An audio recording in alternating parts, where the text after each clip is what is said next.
going on? Welcome to the show. This is Bengals Talk with Strawberry Ice. I'm your host, the Iceman, Jeff Trunipole. And as always, I bring you sports from a West Side point of view right here in the great city of Cincinnati, Ohio, home of the back-to-back AFC North champion Cincinnati Bengals.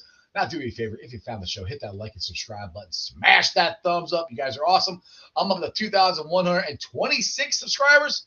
As always, I appreciate every single one of you guys. So if you're watching Facebook or Twitter and you have yet to subscribe to my channel, please do so. Please go to the YouTube channel Sports with Strawberry Ice. Hit the subscription button, hit the bell for the notification that every time I go live, you'll be notified. Also, exclusively in the YouTube chat crew, we're doing super chats. So if you want to give me a super chat, support the show, I greatly appreciate it on this fun football Friday. We got the combine going on. I got two great guests. I got Sick Tory, Santori, he's playing hurt today. And we have my boy, Fire. I did. He's just fire. I'm ice. He's fire. Now, as always, I'm tuned to be live from the Ice Cave. The Ice Cave is brought to you by T Properties. T Properties, quality housing for quality people. Check out their website at www.tpropertiesllc.com for all your rental property management needs and your rental needs. So if you need a condo, a house, an apartment, if you have a property you just don't want to manage anymore, give T Properties a shot. And you know what? I wear it every single day. Got Jackpot Joey. Get your gear at jackpotjoey9.com. Portion of the proceeds go to the Joe Burrow Hunger Relief Fund. We also got the award-winning beer, Jackpot Joey Game Day Ale from Brink Brewery. Go there, check it out. Excuse me. And drink some award-winning delicious beer. Also, we got Betfred Sports. If you guys haven't done it yet, make sure you go download their app, Betfred Sports. We got the draft. We got basketball. We got all kinds of stuff you can bet on. Make sure you go check that out. What's up to everybody in the chat crew? Houday, Nicholas, Stranger, Brad, B's in there, Crips in there, Brad, Augie's in there, my boy, Matty, what up? Mike Matty, this right here. The creator of the Jackpot Joey is Matty Myers. What is up to everybody in the chat? All right, let's get to this. We got my co-host for the day. He's Fire. What's up, Fire? I'm just here to bring the fire, baby. Bring the fire, baby.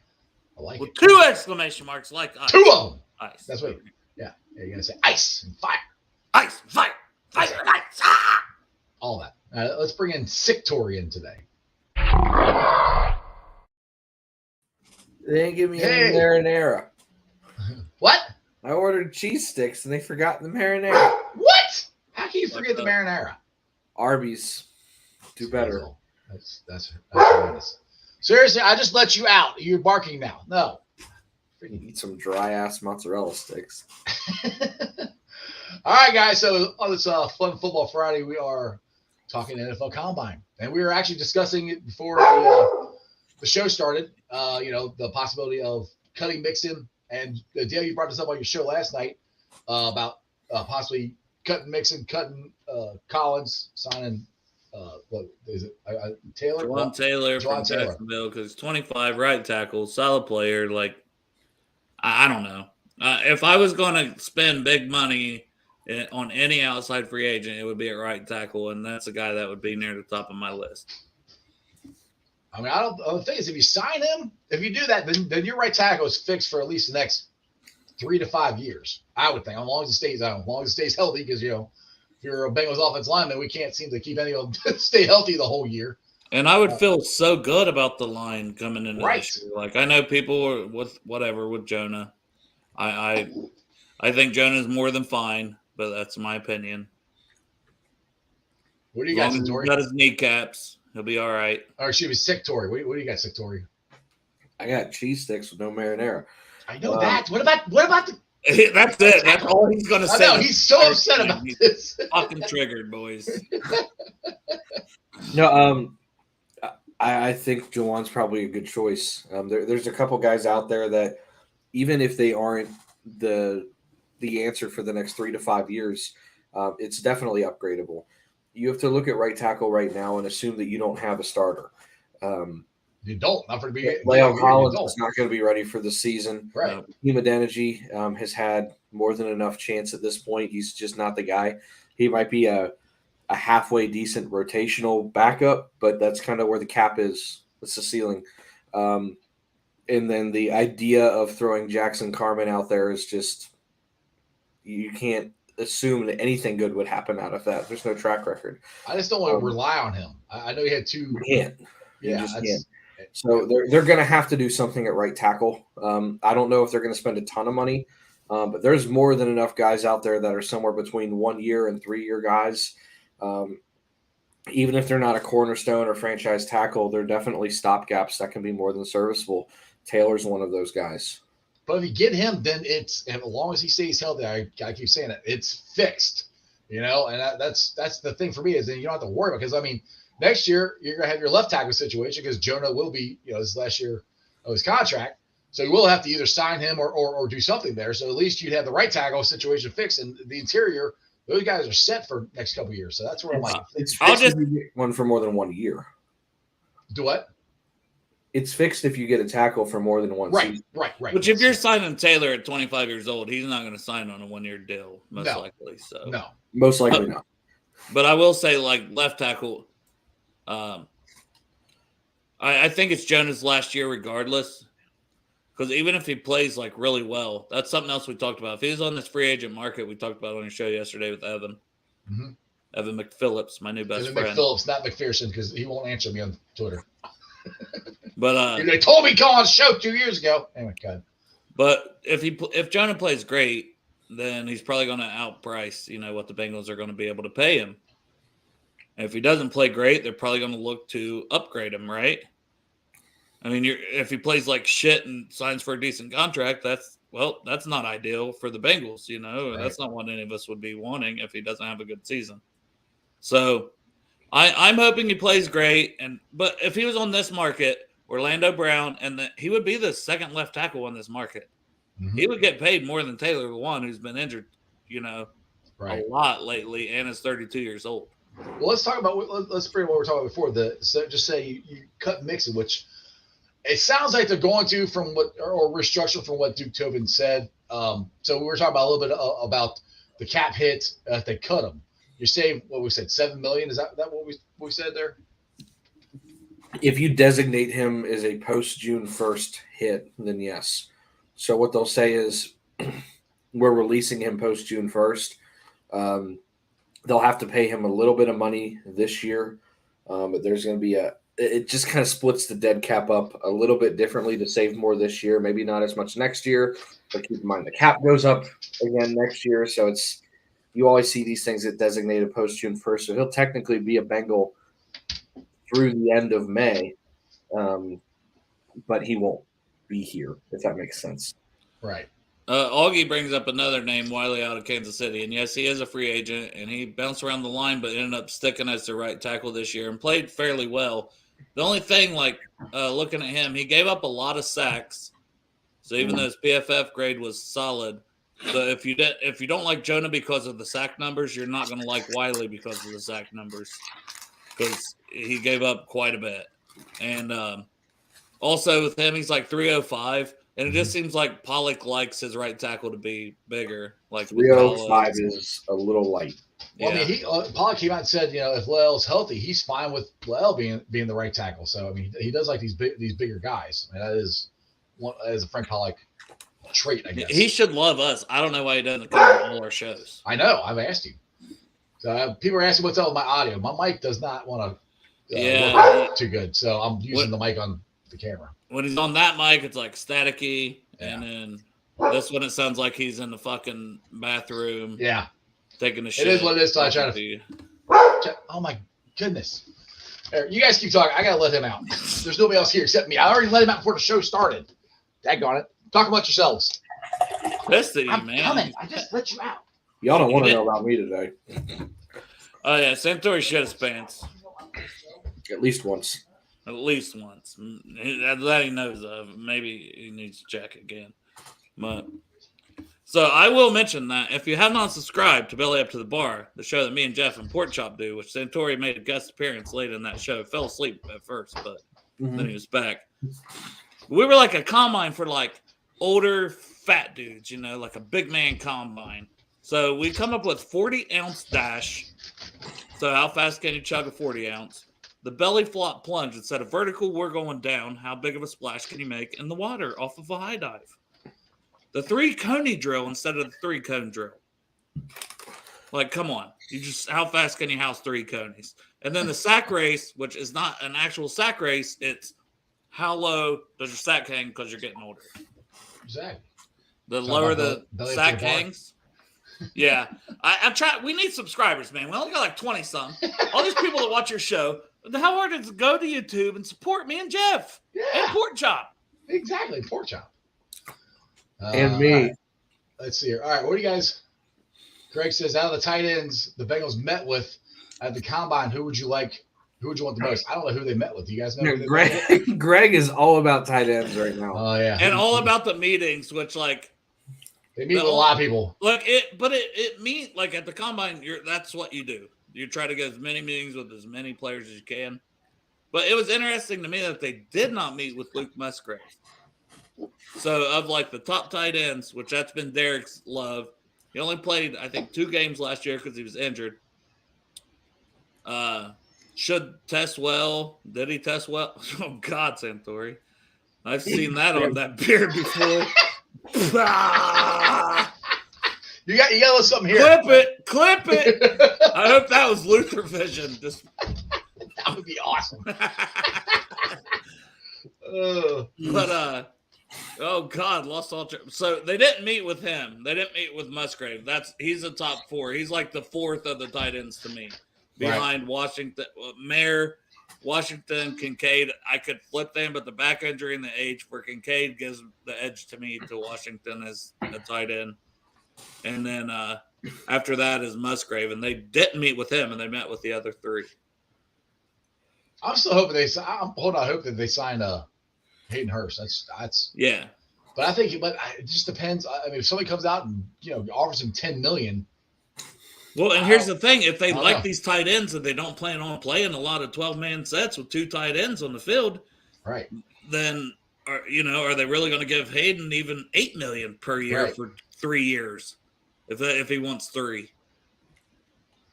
I mean, it's a legitimate question to me because if they're like, we can get a guy in the draft. I really do think they want to run some more 12 sets. So that would be why you would bring Hurst back, and then you still got the draft, and you got Mitchell Wilcox, and you got Ossie. Right. When they've had 2 competent tight ends available, they have run a significantly higher percentage of snaps with 12 personnel than when they don't have 2 tight ends available. And when I mean 2 available, I mean they like to have one that can block and one that can go get it. All right. So on the rare times that they had Sample and Uzama available, they did run both of those guys out there. Fucking say that fucking name. But on the times that this year that they had Sample and Hurst available, they would do that. It would not surprise me if they ended up with a guy like Washington and brought back Hurst, and they run some 12 sets periodically. They did a lot of that in LA. Taylor has shown that he does use LA's playbook here with properties of LSU. There's a lot of that kind of smattered in there. It would not surprise me if they go get one and keep Hurst. It's not getting both of them is not an expensive option one way or the other. Grip had a good question about do we expect a splash in free agency? I don't think so, but that's why I said if I was going to make one, it would be with a guy like Juwan Taylor or right tackle. I keep going back and forth. I don't think they're going to. Then I'm like, but it's such a big need. I mean, to me, that is the off-season need. It really opens up the draft if you do it, even if it's the Jermaine Illuminor who he's got some issues with holding and penalties. They got to address it. They're signing somebody. I don't see them not signing anybody. But if you could get that man for $5 million, 2 years, $10 million or something, and it's like, hey, we've got him, and then if somebody in the draft, yeah. No, Taylor would be the big splash to me. Yeah, that would be the Taylor's big like 15. Probably. Illuminor would be like what Crip's saying there, as like dipping the toe in the water to get that, a smaller contract to me. I think it would still be. I'd still be happy with it because they're having a guy that's an option to start at right tackle. Now, the thing is, if they spend the money, they get Taylor. Do they cut LC? Is that a big one? Because we talked about this before. It's a very team-friendly contract. I mean, we're not. If you don't play, we're not going to pay. Well, him, so. Santori, do you really know how that contract works? Is there any way you can look that like? Because I know he had like games played, this, that, and the other. If he's going to potentially be out half the season, and you're going to be able to save a decent amount of his $10 million because he's not playing, then why wouldn't you keep him around? That way, an injury happens, you got a guy that can play right tackle. He's played left guard in the NFL. You know, you've got another guy. That would be great depth halfway through the season. So like you could let him, get fully healthy or whenever. To me, but if you need to cut him, you're going to cut him to sign like a Taylor. To me, if Collins doesn't play a snap next year, or what if about half? Like if it's halfway through the season. Well, I'm trying to find what the base level is. Just a second here. Okay. I mean, I'm okay. Like Brett said, we need to keep him as a backup. I am honestly probably fine with that. But I mean, if keeping him cost us a big splash and as a right tackle, I'm okay with cutting him. I take the risk. I take the splash. I go get the guy that I think can. I think you could draft. I think there's enough draftable offensive linemen in this draft that you can have some good backups. I don't know. Iffy. Depends on how it goes, but there's guys out there. I mean, our mock draft we did yesterday, we crushed killed it. We fucking killed it. Like we crushed it. Like give us a little money and we'll help you out, big. Yeah, we got this. Just call us. We got this. We got this. Jack by Joey says Wilcox was coming into his own toward the end of the year. One thing that Brian Callahan did mention Wilcox. He mentioned everybody except Drew Sample. He even mentioned the guys on the practice squad as far as tight ends go. So if that makes you feel better, Dale, I don't think Drew Sample's coming back. I mean, it's supposed to be he who shall not be named, but y'all keep dropping that name, and it's just like Sample?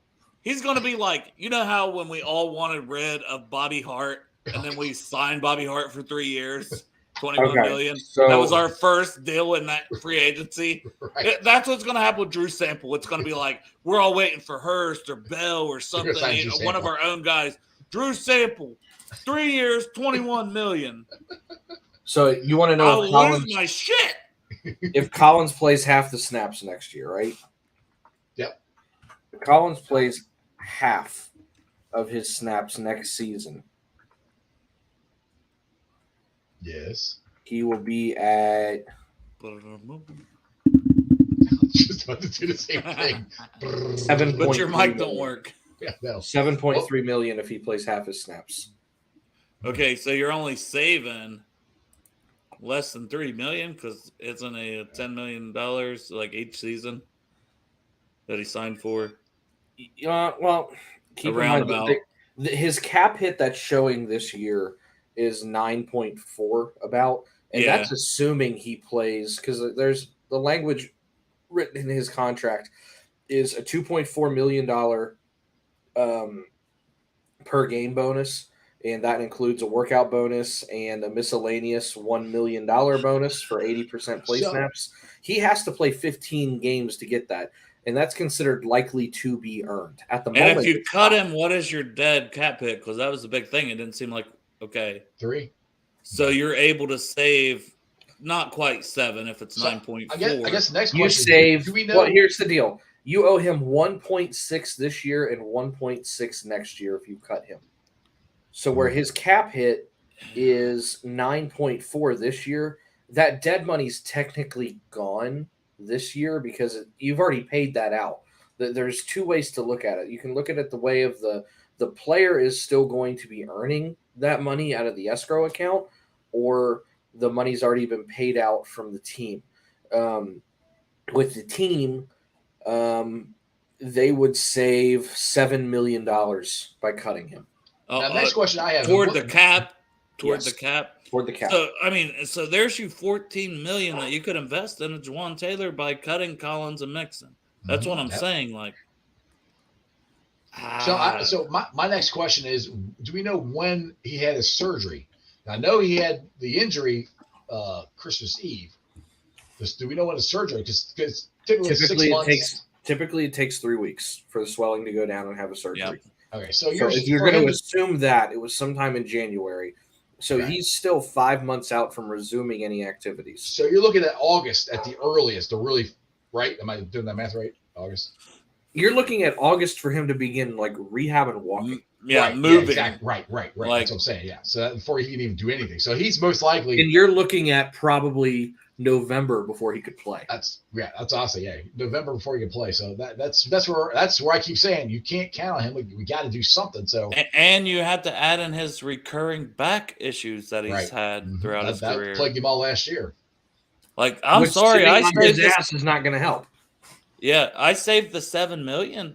Like, I just do. Like, I mean, especially if you're going to cut, if you cut Mixon, you cut Collins, and you can go get Taylor, dude, why not? Or McGlinchey. Like, I know McGlinchey hasn't been great, and the injuries are a concern, but shit, it's an upgrade, right? He's an upgrade.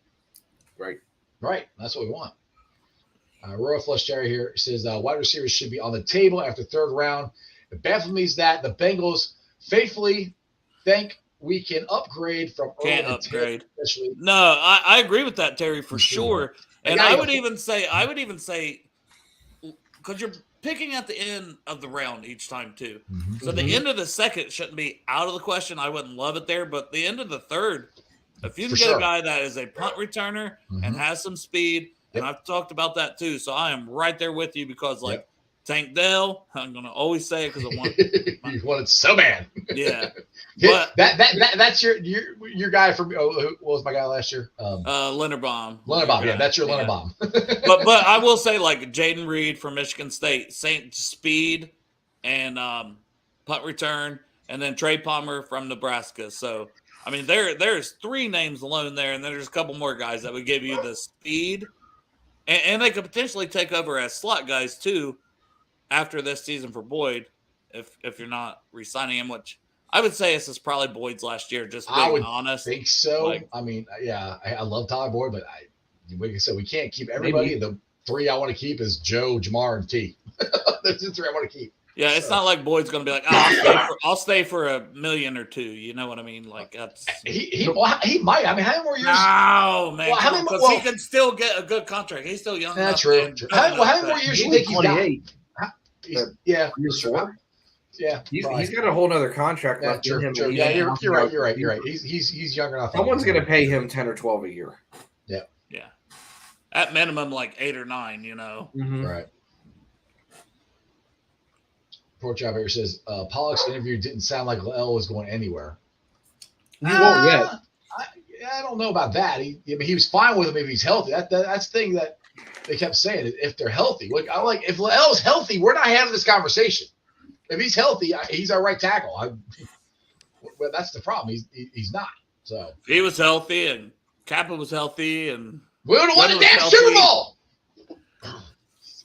Hello, darkness, my old friend. Fuck the Chiefs.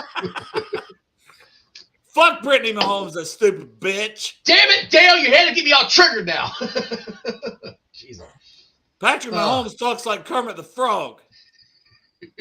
What else do we want to fucking bitch about? I don't know. I'm sorry. Dude, I don't know what the Chiefs fans must be busy or bored because they all decided the last 2 days to start coming after me again for some of the tweets I sent out after the Super Bowl. I'm like, that's because they know they got to wait until like 2 a.m. to see whatever draft pick isn't going to contribute to their team at 31. Well, we also have to wait. Yeah, but I got something to look forward to. They don't. Bro, they killed it last year. I can't even hate on them for that. That draft class helped them win that Super Bowl. Well, the referees, number 1, helped them win the Super Bowl. But that draft class helped them win the Super Bowl, too. They had a hell of a draft. Exactly. They pissed me off a lot last year. Now, Hunter here says he doesn't see Lowe coming back to playing at a starting level. And that's the thing, like between the back injury, the knee injury, he didn't play at the starting level last year. Right. He did. He was not that good. No, he was better at run block, which we knew, than pass block, but he really was the weakness of the line. He was the weakest link of that line last year before he got injured. So why the fuck do we even want him back? That's what everybody has to remember. Everybody keeps going after Jonah. Well, L was the weakest. Our tackles weren't that great. Jonah's good. And Jonah's gonna be fine. And the whole thing with we got to get left tackle. I mean, Gary Miller even said that on the show earlier with me. From one of your 25 shows you've done this. Yeah, I know. I've done so many freaking shows this week. But he was like, I'm more concerned with left tackle. I'm like, but we literally don't have a right tackle. Like, we don't have one. We do not have one. Here's the thing I want people to realize with Jonah. Okay, one, Jonah's never had a healthy go at it, and he's Mhm. still a competent starting left tackle in the NFL. He just is. Everybody likes to point to the 13 sacks. Yeah, it's atrocious. It's a terrible number. Well, look at the pass. You have to look at his pass blocking snaps in comparison, though. His sack rate, so the percentage of pass blocking snaps that turn into sacks, is middle of the pack in the NFL. They just fucking pass the ball a lot, and you got a quarterback who likes to hold on to it. Mm-hmm. And you don't have a run game to rely on. You're going to have more sacks, especially when they don't give Jonah help. He's on an island a lot. And you factor in the knee injuries too, like you got to factor that in. 2 fucking dislocated kneecaps in the same season? Yeah, let's give him a healthy go. Well, come on. He always gets all kinds of crap about getting beat by Myles Garrett. They like you said, they leave him on an island. He doesn't get help against Myles Garrett, one of the best pass rushers in the freaking league. You know, I mean, so yeah, he's going to get beat. Myles Garrett's really damn good. Part of it's Jonah's health. Part of it is the scheme where they leave him on an island.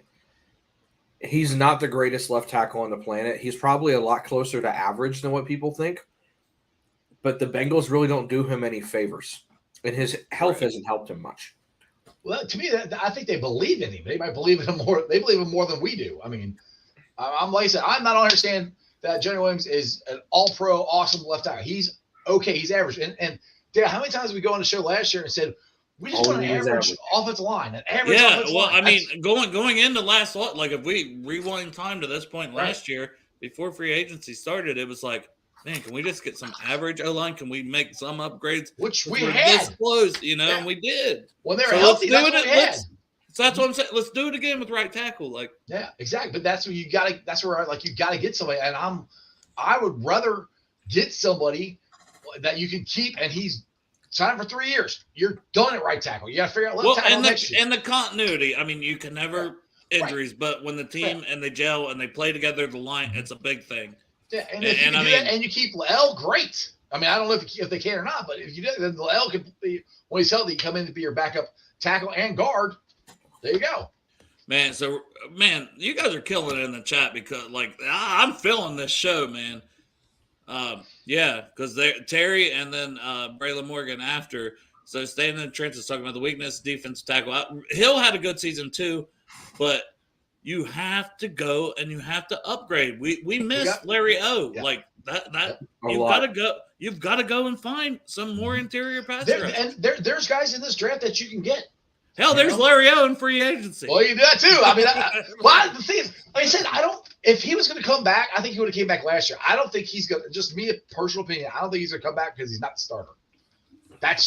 I mean, the Steelers gave him almost $10 million last year, and we just didn't have it at that point, too. So, do we have it this year? I mean, he ain't getting that this year. That's what I'm saying. I don't think he gets the 10. So, depending, especially, I'll give him the 5 or 6. Oh, hell yeah! I'm saying. I'll give him the same 1-year deal we offered him last year and say, come on. And he knows, oh shit, I produced really well in Cincinnati. So, Marion Hobby's a great D line coach. So I'm not saying sign him. I'm just saying. No, but honestly, he's probably only getting a 1-year deal. You know, playing devil's advocate though, this D line class has some serious juice. Hang on. Oh no, that's what I was hoping we were going to get. That's going to be the one thing that keeps you from signing him. Is I'm going to be able to get someone. I want to wait and see $700,000. Maybe he doesn't get signed, and you go into the draft and you don't get the guy you wanted. It doesn't fall into place and then you bring in a Lario. That would be what I would think more than, because I'm definitely going into that draft thinking, I know everybody's high on Cansey. I'm high on Cansey too. That's the exact argument for also keeping La'el Collins. I'm going to do what I can to fix it, and if I can, he's gone. If not, but that's what we were saying. Getting the free agent, then we go ahead, get rid of him because we're using that. We're signing this guy and you're gone. So with free agency, but Audible Warrior, man, I kept telling you guys about him. I'm telling you, and he's got 34 forms and 7 games with the 30, and he is just as explosive. But I had him as a solid second-round prospect, and I'm if you could get him at the end of the second, no matter what you get in the first, let's say you get Michael Mayer that Jeff loves so much, and we all that would be a good player.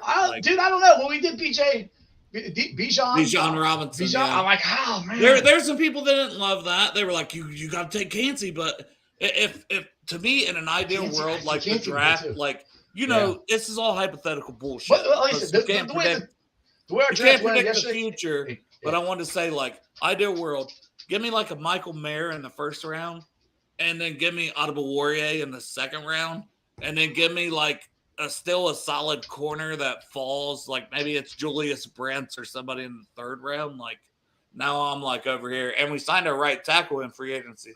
I'm over here like this, y'all. So while I was gone, did you guys discuss punter, which I know you love talking about there, Dale? No, I don't know. Well, here's my thing: 6th, 7th round picks. How many of them make your roster? Especially 7th round. Like it's a lot of them they just don't. Especially if you're a Super Bowl contending team, right? It's hard to break into a roster that's this damn good. You want it to be that good. You want to build your depth. So, to me, if we're in the 6th, 7th round and there's a guy that they're like, oh shit, we really like this guy, like the guy from Michigan State. I think it's Bryce Behringer. If he's there in the 6th, 7th round and that's their guy that they like, and I know he's worked with Shane Graham, and I know Shane Graham played for Darren Simmons, who's still there.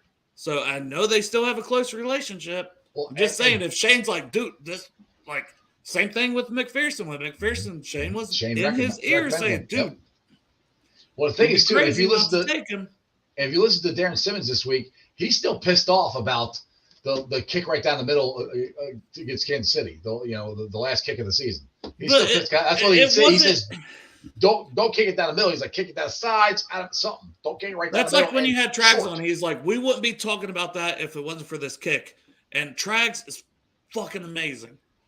But I was like, because I hate to disagree, because I'm like, I'm nobody. You're Trags. You come cover this shit. You're awesome.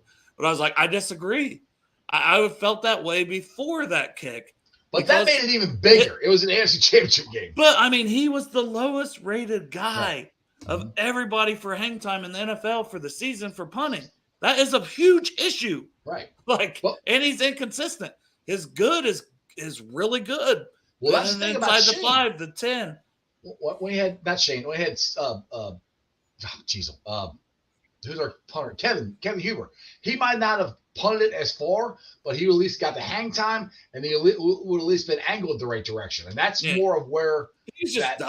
Huber his leg was not. Yeah, he was done. He was done. He couldn't kick it that far, but he still could directionally kick it. And that's where Drew Sample has a problem with that. And Darren Simmons has said over and over and over again, don't kick it low and don't kick a line drive and don't kick it right down the middle. And he did all those. So that's where I've kind of listened to what he said. And I'm kind of with you now. I think they might draft a punter. They're bringing somebody in for sure. Exactly. And they even said that. They have went out of their way to say that. Like a lot of times it's like, well, we'll see what happens. They're like, no, there will be competition. There's competition. Yeah, he said it. So even if you don't draft a guy, you have a very desirable spot for an undrafted guy, a top undrafted guy at punter, and you say, hey, you can come in and win this job if you're good enough. And if I'm a punter that I'm like, damn, I'm pissed, I should have been drafted. I know I'm good enough. I go and I say, I'll take your free agent deal, and I'm going to go out there and win that fucking job. There you go. All right, Terry's got one that we haven't talked in a little while. Anyone want to talk about a backup QB? It's not that important, but we currently do not have one. I think it's Browning. I think it'll be Browning if it's not Allen. But I'll let you talk about it because Bengals are very high on Browning. It wouldn't surprise me if they go get one or if they bring Brandon Allen back again on a cheap deal. It's not like he's going to cost you anything. But they've got a guy on their roster they feel confident in. They got a guy in the back of their roster that has been here for a few years, knows the system. We talked about the continuity. And quite frankly, he's fun to watch in preseason, which is all I care about with a backup quarterback. He was chucking it last year preseason. He's got a little shiesty in him. He runs around. He's got a little fearlessness to him. Yeah. Not nearly as accurate as I would like, and he takes some unnecessary risks. But when I have a bad offensive line, and I'm not ready to say they're good yet, if I've got we'll even just call it questionable. Everybody would agree questionable. If I've got a questionable offensive line that's going to cause my quarterback to run around a little bit, I want someone mobile. I want someone that can extend. Brandon Allen's not necessarily that guy. What's his name? Browning is. Yeah. You still almost said Tom Browning, didn't you? Yeah. God rest his soul. He just passed away about a month or so ago. But yeah, I mean, I like I said, I was talking about this. Back in quarterback to me, we talk about this way too much on the show more than I really care to talk about, because I think Browning could be it. Like I said, get Brandon Allen back on a cheap deal. Some people talked about getting Andy Dalton. They're not getting Andy Dalton. They're not going to pay the money to get him. So I know some people said AJ McCarron. Andy Dalton earned a lot of money last year. I don't think people realized that he was any metric you can grade a quarterback on. He was way up there. Mm-hmm. I do want to talk about this for a minute, because I was talking to my buddy about it on the phone earlier today. Andy Dalton had, I think, like the 4th or 5th highest yards per attempt in the league last year. He was top 6 in Pro Football Focus overall rating for quarterbacks. I think he was number 7 for passer grade. He had a 2-to-1 touchdown to interception ratio, and he had the, I think, highest completion percentage of his career last year. And he really didn't have much to throw to in New Orleans. He became the starter. I mean, it wasn't from injury. He was no one's starter. And he missed 4 games and still threw for 3,000 yards. I mean, the guy was not a bad quarterback at all. He's a quality starter for that team right now. Someone is going to maybe give him 1 or 2 years, but someone's going to give him – it wouldn't surprise me if he makes over $8 to $10 million this year. He's going to be a starter again somewhere, I think. He put up good numbers, and he's only, he's 32? It's not like he's that old. Mm-hmm. Not for a quarterback. Yeah, so he's not coming here to be a backer. He's going to go somewhere where he has a chance to start again. And with all this other money coming out, like I said, it's either re-sign Brandon Allen, Browning might be the backup, and they might draft one. I mean, they could draft one in this 6th, 7th round. Long story short, I'm not paying 2 quarterbacks. Right, exactly. Not when we have all this other stuff to pay. Now, another thing, I kind of want to bring this up when Dale's back in, because I know he's upset about it. But they re-signed Kyle Adamitis. There he is. He's back. Speaking of, re-signed Kyle Adamitis, do you think we cut Clark Harris? You don't have to cut Clark. He's on a 1-year deal every year. Yeah, he's done.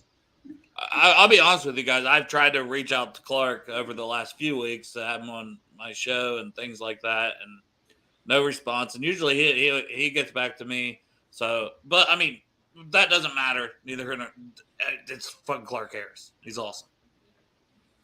But I just said, man, whatever. It sounds like he's not going to be back. No, that's from the Bengals. Darren Simmons even said it. He pretty much said they're not bringing him back.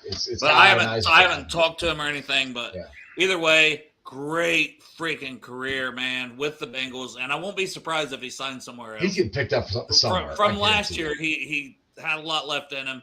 Who knows? Maybe the injury, maybe family life, maybe he changes his mind. It's like, I'll walk away now. Maybe co-host was a bruise. I mean, who knows? No, but somebody, if he still wants to play, somebody could get a freaking phenomenal long snapper. But Cal did good. I still wanted Clark back, but I get it. The younger guy, continuity, things like that. He didn't do bad. I mean, he was all right. He's no Clark Harris, but he was all right. Now, this is a burning question that Dale loves talking about. Should we bring back Drew Sample? Can we just move on from that? Is that Derek's burner? I just want to trigger Dale. Is that a real fucking question? Who are you, and why are you playing these cruel ass tricks on me right now? Thank you, Gregory. Yeah. Literally, Brian Callahan named every other tight end that was on the roster except Drew Sample the other day. I don't think they're bringing Drew Sample back. I think that ship has sailed. Here's the deal with Drew. This comes from someone who's currently in evaluation mode, and I'm very blunt about it. Can't catch, can't run routes, can't block. It was a bad 2nd-round pick, and I don't even hate the Bengals for that, because that's the staff was late getting together. That's when we had to wait on Zach Taylor coming off of the Super Bowl. We literally hired him 2 weeks before it was a panic pick too. Yeah. We all know the story. It was a panic pick because of Dalton Risner. Just a bad pick. Dalton Risner's a free agent, but he's mainly play left guard. How'd that be for a freaking? I mean, he would be. Life comes at you fast, full cycle. He would be an upgrade over Volson, but at what cost compared to what you can upgrade elsewhere? It also depends how much of an upgrade and how much. Yeah, I mean, I think Terry had even asked a question earlier about upgrading, or he was saying people act like we can't upgrade Taylor and Irwin, and we obviously can. Oh yeah, we absolutely can. Here's the deal: with the exception of Joe Burrow and maybe DJ Reader, there's not many people I would say you can't upgrade on this roster. There's good, solid players all across this roster, but Jamar Chase, T. Higgins, they're not the best receiver in the NFL. You could still upgrade them. Oh, come on now. That gets crazy talk that there is no reason to have because you got to pay. And how the hell are you going? Okay. I'm just saying you can. Who are you getting to upgrade from Jamar Chase at his age? I'm just saying you can have. I'm not talking money. I'm just saying you can still upgrade. Yeah, okay. I know. You ain't upgrading by much. No, and that's why I would say that. Some upgrades aren't necessarily worth it because of the value you're getting per the dollar. Yeah. I would need to have basically a free version of Randy Moss for me to consider it, but it can still be done. I know what you're saying, but I'm like, I hate this argument. The last time I said this is a stupid fucking thing, Derek got mad at me on my show, so I was like, I'm and they quit talking to him. They broke up. We'll go down the list. Can Joe Mixon be upgraded? Yes. Yes. Can any of the 5 offensive linemen we have right now be upgraded? Yes. At what cost? Like, well, yeah, he's not talking cost. He's just saying. I know, but that's why I hate the fucking. It just seems like a waste of conversation. I'm saying, with the exception of a handful of guys, anyone can be upgraded or replaced, especially back end of the roster guys. Yeah, no, I mean, obviously that, like, for sure. Anybody here? I'll make a statement that you'll 100% agree with, Dale. Outside of the 25 starting players on this team, any one of them can be upgraded at an affordable cost, and I'm willing to make that bet. So take your allegiance out of it. Well, like Joseph Asai, I'm not trying to upgrade. I don't consider him a starter. That's what I'm saying. You said outside the starters. Yeah, I can upgrade outside of Joseph Asai. There's probably someone in the draft that can do what he's doing right now. But on his rookie contract, 3rd round rookie contract. Like, that's what I'm saying. You can't have the argument without having the money as There's part going to be some caveats. There is a salary cap. This is not baseball, Santori. For the most part, you can upgrade almost anybody. All right, I'll say here. Where did that go? There was a comment. Yes, I can be upgraded. Can be upgraded. 100%. I am not the best podcaster. I understand that. I'm about ready to go shit my pants right now. Again. Somebody said something about Patrick Peterson. I can't find the comment now. Yeah, man is old, but he's still playing well. I don't know what you would. What would he cost? Yeah, that's what I was going to say. What's the money for a guy like that? For who? I was reading Patrick Peterson. I can't find the comment. Somebody put it up there. I wouldn't touch Pat Pete. He's just getting too old for me. Yeah, that's what I'm saying. It would be really difficult because of his age, but it's there like. It is. Here. Terry did. Viable option as a 3rd quarterback. He's 34, but very productive. Well, and it's always 4th corner because. Yeah. To me, Mike Hilton is the 3rd corner. Right. It's the slot corner. And we got CTV and Awuzie, so that's our top 3. I mean, Patrick Peterson or Eli Apple. Let's just say cost is the same. I think I'd go Eli, as much as a lot of people don't want to hear that. As much as I've said, it's time to move on. I would also go with Eli over Eli, and I've said this for the last 2 years, if Eli's your take away his fucking Twitter account. Yeah, well, if he's your 4th corner, it's fine. The problem is he's been a good solid starter. If this was 2002 and Eli didn't have the media reach that he has, he would just be considered a solid corner. And if he got cut, you would just hear rumors about him possibly being a character issue, and that's it. But honestly, that's as far as it would ever go. I think the way he's played the last 2 years, he'd be a guy getting freaking $30 million contract. 3 years, $30 million easily. Greg, he only made 1.2 last year. I don't think you need to double his salary. Yeah, I think he's coming back with the same thing. I mean, honestly, especially they paid him 4 last year. I thought it was 1.2. I don't know what it is. They paid him 4 last year it made sense because after the run he had, oh my goodness! Stop barking, dog. Come here. Sorry. In the Super Bowl, they gave him 4. I'm pretty sure. I was looking at base salary of 1.9. He made a total cap hit of 3.7. So we're current market value is $11.6 million a year for someone with his production. He's not bad. No, that's what I'm saying, and he's not going to get that. No, he'll get $1 to $2 million. The man. That's why I got so mad when he started popping off at the mouth again. I'm like, you've done so good, Eli. This whole season, you've done so good. I'm like, why would you do this now? You're hurting yourself. Like it hurt me for you, Eli. I'm like, well, the thing is too. Now I think there's a better chance of Eli coming back since Lou Deeming's back. That's where that's one of his guys, right? And people don't necessarily think that way a lot.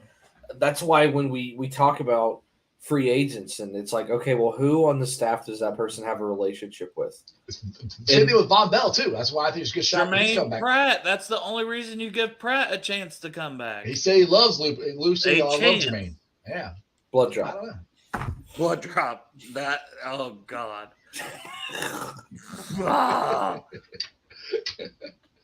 Well, that's the thing. I mean, if Jermaine Pratt comes back, I think every game, all of us in our group chat, Santori should make sure we do a blood drop on our face before every game. I might get fired. Oh, before every game. Okay. On there. No, we're not getting permanent tattoos. No. You want to get the ear drop? No. Like, Jesus, Dale, get us in trouble. No. But I guess that's not where I was going with that. I guess my point is with Lou coming back, that's going to impact. I think those. I think Jesse Bates is gone, but that's going to impact Bell, Eli, and Pratt. You know, I still think Pratt's gone. I'm just saying that's the only. Maybe he doesn't. I think he's gone, but maybe he doesn't get the bag that he thinks he's going to get on the open market. There's still right away. There might be a chance, maybe. I mean, but I do think he's gone. But I'm like, who knows? You never know. I mean, okay. Let's just put a percentage on it around the horn. What do you guys think the probability or the percentage that Pratt will be back? I'll say 12%. Which is higher than I honestly. I'm still hanging around 25 just because I don't know what his market value is going to be. Because there is an extreme hypothetical that he doesn't play third downs. It's very windy here, sorry. But he doesn't play third downs. So are you willing to roll the dice that he can be a third down guy? And if you are... He played it really well when he played it. But that's going to affect him in the market, too. When he played it, he was excellent. But his current market value, if you want to look at stuff like Spoke Track, is like $8 million a year. I've seen stuff all the way up to I've seen 20 a year and I've seen 8 a year. Well, the 20 years comes from the fucking Ravens. Well, yeah, and their deal with. It comes from Roquan Smith for the Ravens that got. Well, there's 4 or 5 current starting linebackers that make about 20 a year. It's not just him, but there's about 4 or 5. I always go back to Quan Alexander, Santori. Right. Remember when he got a huge amount of money and then that's so risky. Well, they're like running backs. They don't last long. So you start looking at, okay, is it that 20 number or is it closer to 8? If it's closer to 8 and Collins and Mixon are gone, that's where I keep going. That's why I'm not at 15. I'm at 25. It depends what the market brings. That's fair. Now, if his number is 10 to 15, buy. If it's 10 and below, I think you're closer to 50-50. My shit's flickering, so you might be popping off here. Oh, we're almost done anyway. I'll get this up here real quick. I think there's a chance Logan Wilson gets done this year, but I say how long can we hold before Logan Wilson's contract becomes more of an immediate issue. If that's the thing, is if they sign Logan Well, Wilson, it'll be an issue next year, right? yeah, if you don't sign Pratt. If you don't sign him this year. If they sign Pratt, I don't know if they sign Logan. I don't know if they keep both. You won't sign both. You'll sign one or the other. Right. So but what I'm saying is he would be going into free agency next year, like Mhm. Pratt is going into free agency this year. So if you don't sign him, it's a freaking big issue next offseason. That's why I think Logan's one of them's getting signed this year. I think it's gonna be more. I think it's gonna be Logan. That's who I think they drafted and developed. I think we'll get through the full offseason cycle first. Yeah, and see how it goes. Like he could be a start of the year signing. Yeah, it wouldn't be a surprise if they announced a Logan Wilson extension anytime from August to like October. Yeah, preseason, like a You preseason. start getting to November, December, and you haven't heard a word yet, and Pratt's gone. That's when you start to go, uh-oh. That's not good. That's when you pucker up a bit. Well, because I mean, how long did we wait to have solid linebackers? You know, and dude, we drafted 4 of them in one draft to try to fix it. And speaking of, one of those will be on Bengals and Brews. One of those will be on Bengals and Brews on Sunday at 3 p.m. in case my electric flickers off. Marcus Bailey. Exactly, 3 p.m. Oh my goodness, I'm gonna end this thing. My dog is going nuts here. But 3 p.m. Bengals and Brews. Marcus Bailey's gonna be on there. Stick Tour, what do you got? You got anything you want to plug about Rally or anything? You got any Bengals coming on? Dale's coming on Monday. Dale's coming on Monday? I never said I was. I said it's fucking Monday. I was like, what? I thought you guys did 2 days a week. I was like, I would come on a Wednesday, but I would come on a Wednesday. So I'll come on a Monday.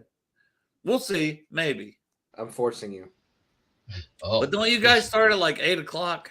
7. Oh, okay. Dale will be hammered by then. No, usually Monday's like my nap day, you know. I'm like, I come home from work. I'm like, give me a little nap. I got Bengal Dad all excited already, ready to see his other son. His favorite son. Mm-hmm. Oh, wait, me? I didn't know I was coming. Jeff, you're like the same age as Bengal Dad. I'm pretty damn close to the same age. That's true. That is very true. I'm old as fuck too, so I can't laugh too hard. But oh god. Anyway, guys, this has been fun. I appreciate you guys, and I guess go subscribe to Rally, go subscribe to Bengals and Brews, and Belly Up to the Bar, and Belly Up to the Bar. Belly Up to me and Jeff do that show, and Pork Chop. Pork Chop's the most interesting man in the world. He's the real life version of the Dos Equis guy. He honestly, he was a stripper. Well, he worked at a strip club for 15 years. You keep saying he was a stripper. I know. He was a DJ at the strip bar. That's more fascinating. He would have not made any money as a stripper.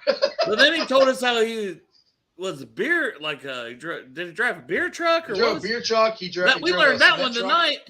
Yeah. I mean, we know that he did freaking radio DJ and they shaved his balls, even though there's no video of that. It's like, why did they make you shave your balls live on air for a radio show? So he was on a radio show. Then he went to, he was a judge at a cannabis cup in Amsterdam. And he talked about the hookers that he had sex with. All this is on Belly Up to the Bar. He is the most fascinating man in the world. I'm like, it's fascinating. On that note, who day, boys? All right, guys. Hope you enjoyed that as much as I did. Go subscribe to Belly Up to the Bar. Go subscribe to Bengals and Brews. Like I said, Bengals and Brews has got Marcus Bailey on Sunday, 3 o'clock. Go check that out. Yeah, and I should have Trenton Irwin on Wednesday. You going to stay there? Well, let's stop petting you. You're going to stay there? Because my dog keeps running away and barking. I don't think he likes the storm. So just stay here. I got to finish this, and then we can go. Okay? Come here. Yeah. Let's get to the Facebook groups that let me live stream, and I appreciate every single one of them. They are Who Dey Nation, Who Dey Legion, Bearcat Ruckus, Radical Reds, the Ohio State Bucknuts, the Ice Bar, and then you can follow me on all my social media platforms, all under Strawberry Ice. I'm on Facebook, Instagram, Twitter, and TikTok. Twitter handle is at Jeff A. Trenopole. TikTok is at Iceman90. I'll be pulling a sign off later on tonight, putting it on the podcast. It's on BeanPod, Apple, iTunes, Spotify, Google, Stitcher Play, pretty much wherever you get your podcast. Please make sure to rate, like, and review. Give me a 5-star review and a comment so more Cincinnati fans can find my podcast. YouTubers, you guys are awesome. You're killing it. 2,126 subscribers. Tell your friends, tell your neighbors about Bengals Talk with Strawberry Ice. Try to get to 3,000 as fast as I can. Other than that, you guys have a wonderful weekend. I'll be back Monday. I honestly have no idea who's going to show Monday. It might be Greg. It might be Dale. I don't know. Who knows? We'll find out. That's why you have to subscribe to find out. Ready? Other than that, that's just sports, baby. See ya!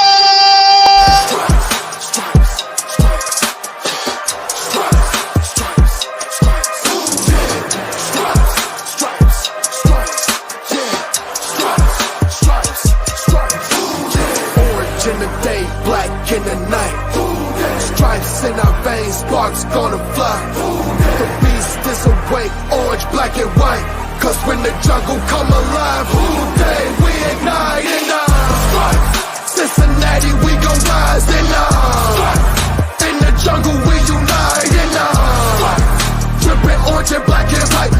Day when we fight, live and die in these stripes. Wake up the beast, every day is a feast. Time to bust it off the leash. In the jungle, dripping heat. Tiger stripe the city streets. East side, stand up. West side, stand up. If you reppin', who that? Time to put your hands up. Bengals stripes, we in it. New day, new age, yeah, we get it. Cincinnati, jungle fitted. Who they in our house, we win it. Orange and black and white, we build it. Earn our stripes, you know we kill it. Bleed our colors, jungle dripping. Nasty, natty, yeah, we lit it. Lit the crowd, get the city loud. Yeah, we feasting now. Fit the pounds, make the city howl. Now we beastin' now. Thunder through the tunnel, from the sideline to the huddle. Stripes be tatted on the jungle when we flex that who they muscle on them.